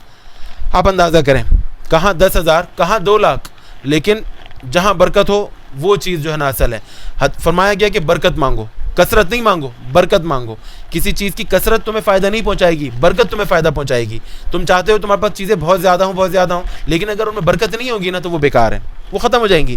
فرمایا لیکن اگر چیز تھوڑی ہے لیکن اگر تم نے برکت مانگی, اللہ نے برکت ڈال دی اس میں, وہ تمہارے لیے, تمہارے اہل و عیال کے لیے, سب کے لیے کافی ہو جائے گی. تو برکت, اور برکت کس سے آئے گی؟ شکر سے. دوسری آیت میں فرمایا لئن شکرتم لازیدنکم, اے مسلمانوں اگر تم میرا شکر کرو گے تو تمہیں اور زیادہ نعمتیں دوں گا. آپ اندازہ کریں ہمارے پاس کیا کیا نعمتیں ہیں. زندگی ہماری نعمت ہے, ہم لوگ پورا جسم اللہ تعالیٰ نے ہمیں بنایا, پورا جسم ہمارا ہے, ہماری دونوں آنکھیں ہیں, ہماری ناک سلامت ہے, ہمارے دونوں کان سلامت ہے, ہمارے ہاتھ اس کی 10 انگلیاں, ہمارے پاؤں اس کی 10 انگلیاں, ہمارا پورا جسم, ہر چیز ہماری اللہ تعالیٰ کی طرف سے دی ہوئی نعمت ہے. اگر اللہ تعالیٰ ان میں سے کوئی نعمت نہیں دیتا, بالفرض ہماری آنکھیں چھین لیتا, اندھا بنا کے پیدا کرتا, کانا بنا کے پیدا کرتا, بہرا بنا کے پیدا کرتا, گونگا بنا کے پیدا کرتا, زبان نہیں ہوتی, دانت نہیں ہوتے, آپ اندازہ کریں کیا کر لیتے آپ اللہ تعالیٰ کا. کچھ نہیں بگاڑ سکتے تھے. اللہ تعالیٰ کا احسان در احسان کہ اس نے بے شمار نعمت عطا فرمائی. پھر یہ ہے کہ ہمیں اسلام جو ہے وہ اسلام کی نعمت عطا فرمائی. آپ پوری دنیا میں 7 ارب لوگ ہیں, 7 ارب لوگ ہیں, اور 170 کے قریب 180 کے قریب ممالک ہیں ٹوٹل. آپ اندازہ کریں, کافر ممالک ہیں, عیسائی ممالک ہیں, یہودی ممالک ہیں, ہندو ممالک ہیں. اللہ تعالیٰ نے ہمیں ان 7 ارب لوگوں میں کیسا آپ دیکھیں کہ شاندار ملک میں پیدا کیا, ملک پاکستان, جہاں پہ آپ کو دین پر عمل کرنے کی آزادی ہے. آپ اپنی مرضی سے جب چاہیں جہاں چاہیں نماز قربانی کر سکتے ہیں, ورنہ برابر کے ملک ہندوستان آپ دیکھیں وہاں پر قربانی نہیں کر سکتے لوگ. گائے کو اگر کوئی ذبح کر دے وہاں پر تو پورے گھر کو جو ہے قتل کر دیا جاتا ہے, گھر جلا دیا جاتا ہے بندہ. آپ دیکھیں تو نیٹ اٹھا کر ویڈیو اٹھا کے کیا کیا ظلم ہوتے ہیں. کشمیر 5 اگست 2019 کو کشمیر کا لاک ڈاؤن کیا تھا ہندوستان نے, اب تک لاک ڈاؤن ہوا ہے. ہم لوگ تو یہاں 2 ہفتے 2 مہینے 3 مہینے لاک ڈاؤن ہوا, کیسے پریشان ہو گھر میں بیٹھ کے. وہاں پر اندازہ کریں 8 مہینے 9 مہینے ہو گئے. 5 اگست آنے والی ہے, اس کو پورا 1 سال ہو جائے گا. کشمیریوں کا اندازہ کریں, ہے مسلمان لیکن وہاں کیا ان کے ساتھ جو ہے ظلم ہو رہا ہے, ان کے دین پر ان کو عمل کرنے نہیں دیا جا رہا. آپ اندازہ کریں کہ کتنی نعمت میں ہم لوگ, جب چاہیں جو چاہیں ہم جہاں جائیں کر سکتے ہیں. آپ جب چاہیں اذان دے دیں, جب چاہیں آپ نماز پڑھ لیں, آپ کو کوئی جو ہے وہ پریشانی نہیں ہے. تو یہ اللہ تعالیٰ کی نعمت ہے. پھر اللہ تعالیٰ نے مسلمان بنایا, پھر اسلام بنایا, پھر ہمیں ماں باپ عطا فرمائے, بھائی بہن عطا فرمائے, ہمیں اچھا کھانے پینے والا بنایا. کوئی ایسا بچہ بنا دیتا جو ہے روڈوں پر مانگ رہا ہو یا ابھی مکینک کی دکان پہ کام کر رہا ہو. ہم تو الحمدللہ پنکھے کے نیچے بیٹھ کر لائٹ کے اندر جو ہے نا موبائلوں کے ساتھ پڑھ رہے ہیں, دیکھ رہے ہیں, اور اللہ تعالیٰ کا علم حاصل کر رہے ہیں, قرآن کی تعلیم حاصل کر رہے ہیں. بڑا مقام ہے, بڑا مرتبہ ہے. لیکن اللہ تعالیٰ کا شکر کب ادا کرو گے, اللہ تعالیٰ کا شکر کیسے ادا کرو گے, آپ یہ سوچو. اللہ تعالیٰ کی اطاعت میں اس کا شکر ہے, اللہ تعالیٰ کی بندگی میں, اللہ تعالیٰ کے احکام ماننے میں اس کا شکر ہے. آپ نمازوں کی پابندی کریں, آپ اللہ تعالیٰ کے جو احکام ہیں ان کو پورا کریں, اللہ تعالیٰ کا شکر ایسے ادا ہوتا ہے. سمجھ میں آ رہی بات. ساتھ ساتھ الحمدللہ, ہر چیز میں الحمدللہ کہیں, تمام تعریف اللہ کے لیے. یہ اللہ تعالیٰ کا شکر ہے. آپ جو نیک کام, جو اچھا کام کریں, الحمدللہ کہنے کی عادت بنائیں. بڑی شاندار لفظ ہے. فرمایا 2 کلمات ایسے ہیں کہ جو میزان پر بڑے جو ہے وہ بھاری ہیں, میزان میں بڑے بھاری ہیں. اگر اللہ تعالیٰ میزان میں ان کو رکھے گا, قیامت میں بندے کا نامہ اعمال جو ہے وہ میزان بڑھ جائے گا, بھاری ہو جائے گا. فرمایا زبان پر بڑے ہلکے ہیں, اللہ تعالیٰ کو بڑے پسند ہیں. فرمایا سبحان اللہ و بحمدہ سبحان اللہ العظیم. یہ اللہ تعالیٰ کی حمد ہے, اللہ تعالیٰ کا شکر ہے اس کے اندر. یہ ان کو اپنی عادت بنائیے. دن میں 100 مرتبہ کم از کم یہ ایک تسبیح جو ہے اس کی پڑھا کریں لازمی, سبحان اللہ و بحمدہ سبحان اللہ العظیم. اللہ تعالیٰ کا شکر بھی ہے, اللہ تعالیٰ کی حمد بھی ہے ان کے اندر, اور بڑے شاندار کلمات ہیں. نامہ اعمال نیکیوں سے بڑھتا رہتا ہے. بہرحال بتانے کا مقصد یہ تھا کہ اللہ تعالیٰ نے جو انعامات نازل فرمائے یہاں پر, اور جو مسلمانوں کو جتایا کہ یاد کرو وہ وقت جب تم کمزور تھے, زمین میں تم پہ ظلم ہوتا تھا, تمہیں ڈر لگا رہتا تھا کہ لوگ اچک کر نہ لے جائیں. اللہ تعالیٰ نے تمہیں پناہ دی, اللہ تعالیٰ نے تمہاری مدد فرمائی نبی علیہ السلام کے ذریعے, فرشتوں کے ذریعے, اور پھر تم پر جو ہے پاکیزہ چیزیں اللہ تعالیٰ نے تمہیں عطا فرمائے, مال غنیمت عطا فرمائے. کیوں؟ لعلکم تشکرون, تاکہ تم اللہ تعالیٰ کے شکر گزار بندے بن جاؤ. ٹھیک ہے, تو شکر گزاری ایک ایسی نعمت ہے, ایک ایسی صفت ہے جو بندے میں لازمی ہونی چاہیے. جو بھی نعمت, جو بھی کھانا آپ کھائیں, اللہ تعالیٰ کا شکر ادا کریں. ہر کھانے کے بعد الحمدللہ کہنا سنت ہے.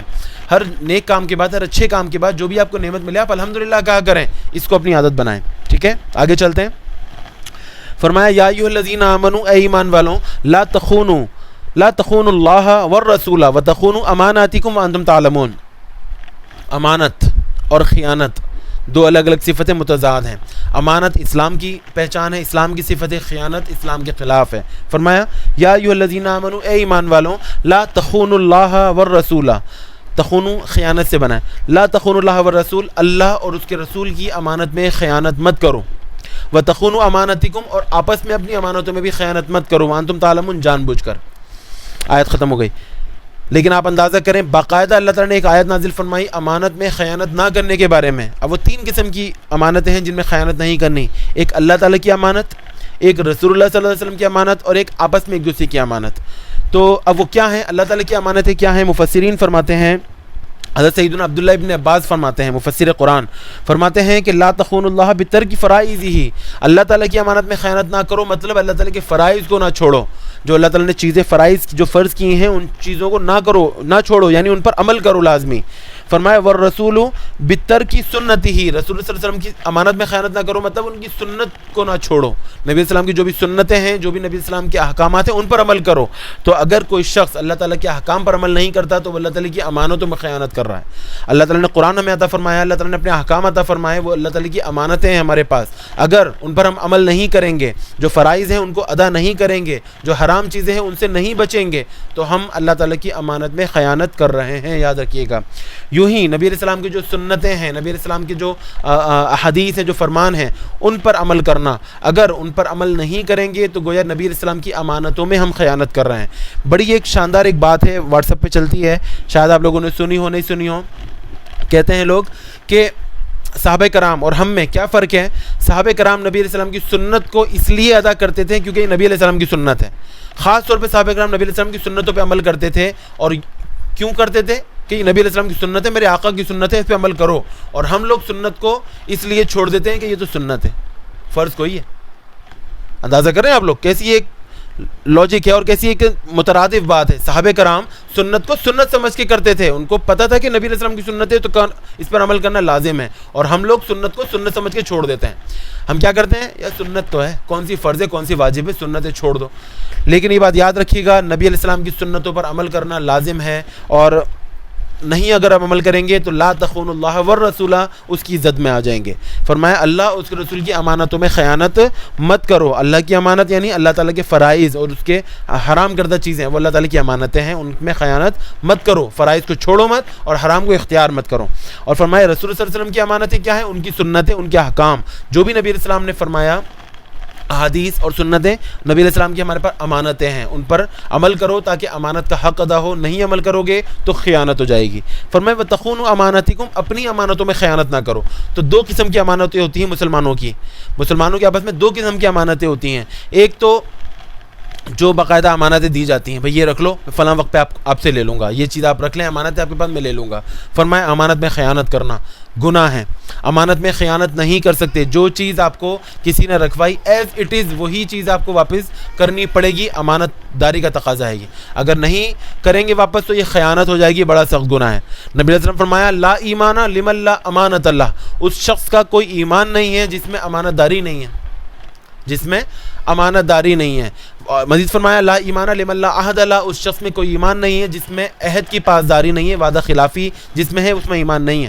تو یہ آپ اندازہ کریں، حدیث باقاعدہ. اسی طرح نبی علیہ السلام کی دو صفت مشہور تھیں بچپن سے لے کے، اور نبی علیہ السلام کی ہمیشہ یہ عادت رہی. نبی علیہ السلام مشہور تھے ان دو صفت سے. کیا تھا؟ ایک صادق اور ایک امین.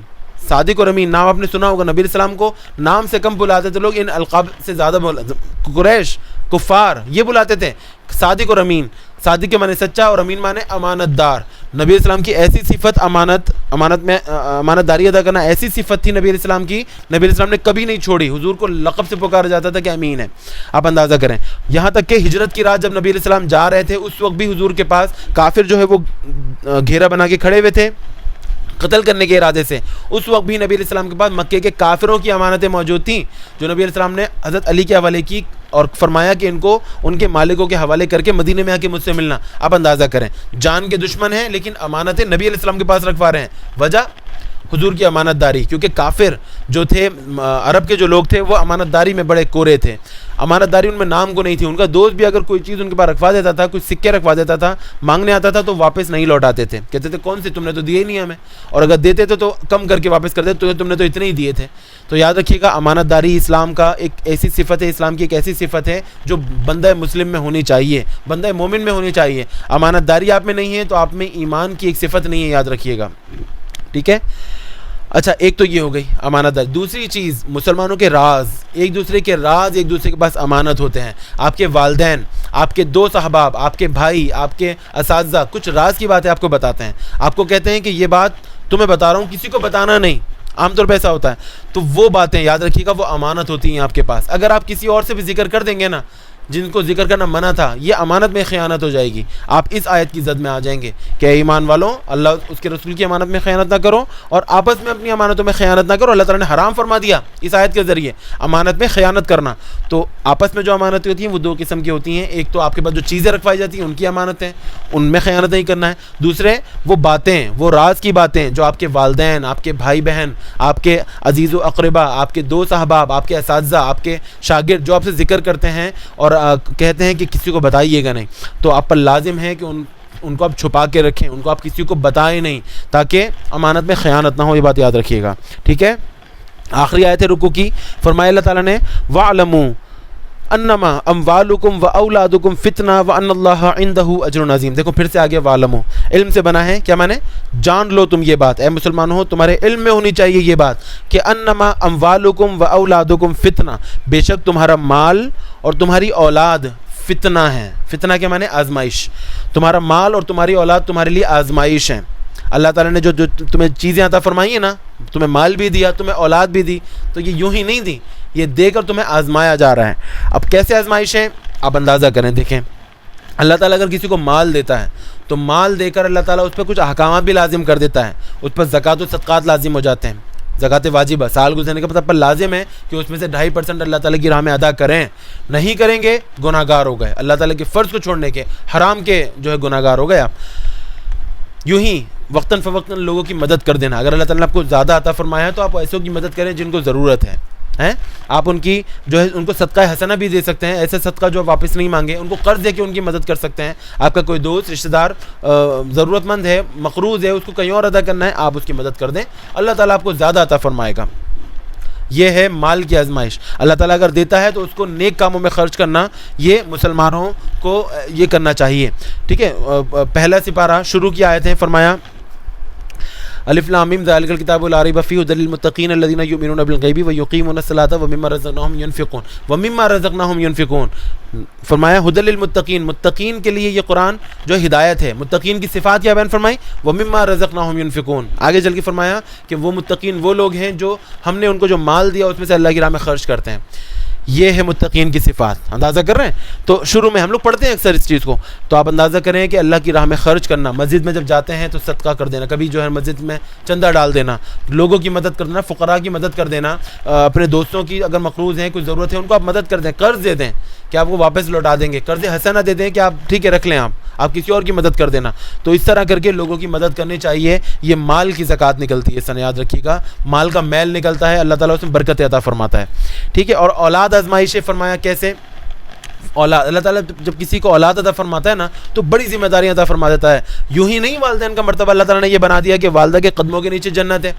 الجنت تحت اقدام الامہات، جو جنت ہے وہ ماں کے قدموں کے نیچے، حدیث ہے. تو ماں کے قدم کے نیچے جنت بلا وجہ نہیں آ گئی ہے. ماں کا بھی بڑا جو ہے کردار ہے. آپ اندازہ تو کریں، ماں تو سب سے پہلے آپ کو 9 مہینے اپنے پیٹ میں رکھتی ہے، پھر اس کے بعد پیدائش کی ایک شدید تکلیف ہے، وہ جو ہے پریشانی جو ہے برداشت کرتی ہے ماں. اس کے بعد دودھ پلانا بچے کو، بچے کی پرورش کرنا، بچے کی ہر ضرورت کا، روتے ہی اس کو فوراً جو ہے چپ کرانے کی کوششیں کرنا، اس کے کھانے کا، اس کے ہر چیز کا خیال رکھنا، پھر اس کو بڑا کرنا، اس کی جو ہے وہ اعلیٰ تعلیم کا بندوبست کرنا. اس میں باپ بھی شامل ہو گیا. وہ پیدائش تک کا معاملہ ماں کا تھا، پھر باپ بھی شامل ہو گیا. آپ دیکھیں باپ وہ سارے خرچے کر رہا ہے، باپ محنت مزدوری کر کے دن کو دن نہیں سمجھ رہا، رات کو رات نہیں سمجھ رہا، کسی بھی طرح کر کے لا کے جو ہے وہ اولاد کی جو ہے خواہشیں پوری کر رہا ہے. اپنے پاس نہیں ہو لیکن اولاد کے پاس ہونا چاہیے. عید پہ ہمارے کپڑے نہیں بنے لیکن اولاد کے بننے چاہیے. ہر طرح کی ہمیں جو ہے کھانے کو نہیں ملے لیکن اولاد بھوکی نہیں سونی چاہیے. یہ سب باپ کر رہا ہے، یہ سب ماں کر رہی ہے. تو یہ جو سارے ہیں، پھر وہ آپ کی اعلیٰ تعلیم کا بندوبست کرتے ہیں. پھر وہ تعلیم کے بعد اب جب فارغ ہو جائیں، آپ کی اچھی جو ہے نا جاب کا آپ کی جو ہے نا وہ بندوبست کرتے ہیں کہ آپ کہیں جو ہے نا وہ برسر روزگار ہو جائیں. پھر جب اس سے فارغ ہوتے ہیں، والدین پھر بھی بس نہیں کرتے، اچھی آپ کی جو ہے نا وہ شادی کے لیے آپ کے لیے کوششیں شروع کر دیتے ہیں کہ اچھا گھرانہ ہونا چاہیے، میرے بچے کو کوئی ایسی عورت نہ مل جائے کہ جو اس کی زندگی تباہ کر دے، ایسی بیوی ملنی چاہیے جو اس کا گھر بنا دے، جو اس کی زندگی بنا دے، جنت میں اس کا ساتھ دے.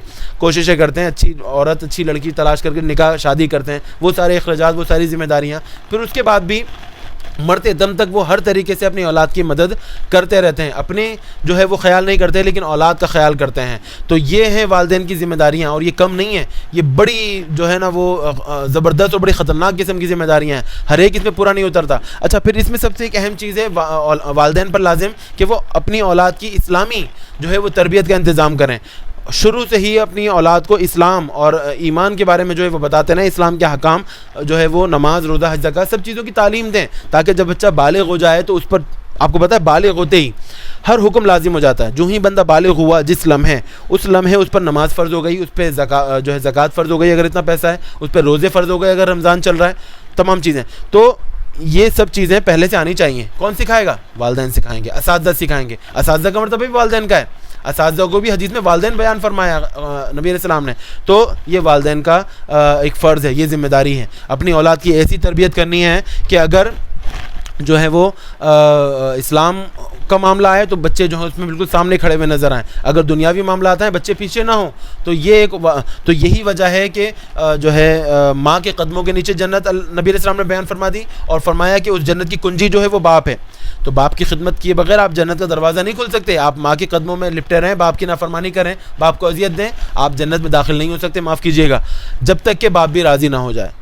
باقاعدہ ایک الگ ٹاپک ہے اور انشاءاللہ اس پہ الگ ایک گفتگو کریں گے۔ تو فرمایا وَاعْلَمُوا، اے مسلمانوں جان لو اچھی طرح، انما اموالکم واولادکم فتنہ، تمہارا مال اور تمہاری اولاد تمہارے لیے آزمائش ہے، اس آزمائش میں تمہیں پورا اترنا ہے۔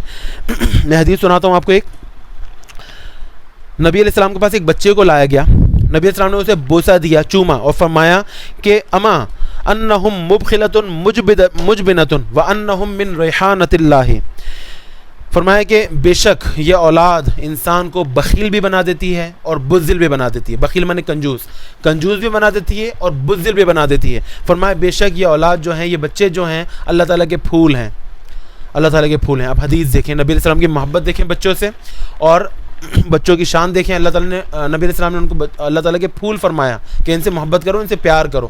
یہی بچیاں تھیں جو اسلام سے پہلے ان کو قتل کر دیا جاتا تھا۔ بچی کسی کے گھر پیدا ہوئی، زندہ جا کے دفن کر دیتے تھے، کنویں میں جا کے پھینک دیتے تھے، مار کے کاٹ کے ڈال دیتے تھے کہ لوگ جو ہے باتیں کریں گے کہ اس کے تو لڑکی پیدا ہوئی ہے۔ اسلام آیا، اسلام نے آ کے بچیوں کو، لڑکیوں کو، عورتوں کو تحفظ دیا، اور پھر یہی عورتیں ہیں جو اسلام پر عمل نہیں کرتی۔ تو اندازہ کیجئے عورتوں کو تو بلکہ زیادہ اسلام پر کا پابند ہونا چاہیے کہ اسلام نے آ کے ان کو ان کے حقوق عطا فرمائے۔ اچھا، اسی طرح ایک اور حدیث ہے، نبی علیہ السلام جو ہے مسجد نبوی میں بیٹھے، مسجد نبوی میں تھے، خطبہ دے رہے تھے، جمعہ کا دن تھا یا کوئی دن تھا، خطبہ دے رہے تھے۔ اچانک دیکھا کہ سیدنا امام حسن اور امام حسین لڑکھڑاتے ہوئے آ رہے ہیں۔ چھوٹے بچے ہوتے ہیں نا، گرتے پڑتے چلتے ہوئے آ رہے ہوتے ہیں، تو ایسے آ رہے ہوتے ہیں، اور شاید رو رہے تھے واللہ عالم۔ تو نبی علیہ السلام نے خطبہ وہیں روکا، اس کے بعد نبی علیہ السلام اتر کے صحابہ کے بیچ میں سے ہوتے ہوئے گئے، ان دونوں کو اٹھا لیا، گود میں اٹھا کر لے کر آئے، اپنے پاس لائے اور اپنے پاس بٹھا لیا، اور پھر خطبہ شروع کیا، اور فرمایا کہ یہ بچے جو ہیں اللہ تعالیٰ کے پھول ہیں، اور یہ انسان کو بخیل اور کنجوس بنا دیتے ہیں۔ تو نبی علیہ السلام اندازہ کریں کتنی محبت فرمایا کرتے تھے اپنے بچوں سے، اپنے نواسوں سے، کہ خطبے کو نبی علیہ السلام نے جو ہے وہ بیچ میں روک دیا، اور بیچ خطبے میں جا کر ان بچوں کو اٹھا کر لائے، اپنے پاس بٹھایا، اور پھر خطبہ جاری رکھا۔ تو بچوں سے یہی محبت والدین کرتے ہیں، اور یہی محبت ہونی چاہیے۔ بڑوں کو، جو بھی بڑا ہے، بھلے وہ بڑا بھائی کیوں نہ ہو، اپنے چھوٹے بھائی بہنوں سے وہ یہی محبت رکھیں، کیونکہ اللہ تعالیٰ نے، نبی علیہ السلام نے فرمایا، حدیث ہے، آپ جو 20 حدیث ہیں ان کے اندر آئے گی، آپ حدیث پڑھیں گے، نبی علیہ السلام نے فرمایا کہ لیس منا من لم یرحم صغیرنا ولم یؤقر کبیرنا، وہ شخص ہم میں سے نہیں ہے، وہ شخص مسلمان نہیں ہے کہ جو اپنے من لم یؤقر صغیرنا من لم یرحم صغیرنا، جو اپنے چھوٹوں پر رحم نہ کرے اور اپنے بڑوں کی عزت نہ کرے، وہ مسلمان نہیں ہے۔ اپنے چھوٹوں پر رحم کرنا ہے آپ کو، چھوٹے سے مراد بھلے 1 سال چھوٹا بھائی کیوں نہ ہو، بھلے آپ کے بچے کیوں نہ ہوں، آپ کے بیٹے بیٹیاں کیوں نہ ہوں، ان پر آپ کو رحم کرنا ہے، ان پر آپ کو شفقت کرنی ہے، یہ لازم ہے۔ اور بڑا، چاہے وہ 1 دن بڑا کیوں نہ ہو، چاہے وہ تھوڑی دیر بڑا کیوں نہ ہو آپ سے، چاہے وہ آپ کے والدین، اساتذہ، آپ کے دوست، بڑے دوست کیوں نہ ہو، ان سے آپ کو جو ہے وہ ان کی عزت کرنی ہے، ان کی توقیر کرنی ہے، ٹھیک ہے۔ اگر بڑے آئیں، احترام میں کھڑے ہو جانا چاہیے، آپ کے اساتذہ، آپ کے والدین، آپ کے بڑے لوگ۔ تو یہ اسلامی احکامات ہیں۔ فرمایا وَاعْلَمُوا، اے مسلمانوں جان لو، انما اموالکم و اولادکم فتنہ، تمہارا مال اور تمہاری اولاد تمہارے لیے آزمائش ہیں، اس آزمائش میں تمہیں پورا اترنا ہے۔ فرمایا وَأَنَّ اللَّهَ عِندَهُ أَجْرٌ عَظِيمٌ، اور جو اس آزمائش میں پورا اترا، وَأَنَّ اللَّهَ، تو وہ جان لے کہ بے شک اسی کے پاس جو ہے، بے شک اللہ تعالیٰ ہی کے پاس جو ہے بہت بڑا اجر ہے۔ اللہ تعالیٰ بڑا اجر و ثواب عطا فرمائے گا، اتنا بڑا کہ جس کو اللہ تعالیٰ بھی بڑا کہہ رہا ہے۔ اللہ تعالیٰ کسی چیز کو بڑا کہے تو وہ کتنی بڑی ہوگی آپ اندازہ بھی نہیں کر سکتے۔ قرآن فرمایا اللہ تعالیٰ نے، قل متاع الدنیا قلیل، اے نبی آپ فرما دیجئے لوگوں سے کہ متاع الدنیا، دنیاوی سامان جتنا بھی ہے سارا، سب کا سب قلیل، بہت تھوڑا سا ہے۔ آپ اندازہ کریں زمین میں کتنا سامان ہے، کتنا سونا چاندی، کتنا پیسہ، کتنا روپیہ پیسہ، کتنی چیزیں زمین میں ہیں۔ اللہ تعالیٰ فرما رہا ہے دنیاوی ساز و سامان جو سارا ہے وہ سب بہت تھوڑا سا ہے۔ ان سب چیزوں کو اللہ تعالیٰ تھوڑا کہہ رہا ہے، تو جس چیز کو اللہ تعالیٰ عظیم کہہ رہا ہے، بڑا، تو وہ کتنا بڑا ہوگا آپ اندازہ کریں، چاند سورج سے بڑا ہوگا. تو فرمایا وَأَنَّ اللَّهَ عِندَهُ أَجْرٌ عَظِيمٌ، اللہ تعالیٰ ہی کے پاس بہت بڑا اجر ہے ایسے لوگوں کے لیے جو ان آزمائش میں پورا اتریں گے. ٹھیک ہے، الحمدللہ ہمارے سورہ انفال کے 3 رکوع پورے ہو گئے ہیں. تو امید ہے کہ آپ لوگوں کو سمجھ میں آیا ہوگا. انشاءاللہ اگلی ویڈیو میں، اگلی کلاس میں دوبارہ حاضر ہوں گے اگلے رکوع کے ساتھ. دعا میں یاد رکھیے گا. السلام علیکم ورحمۃ اللہ وبرکاتہ.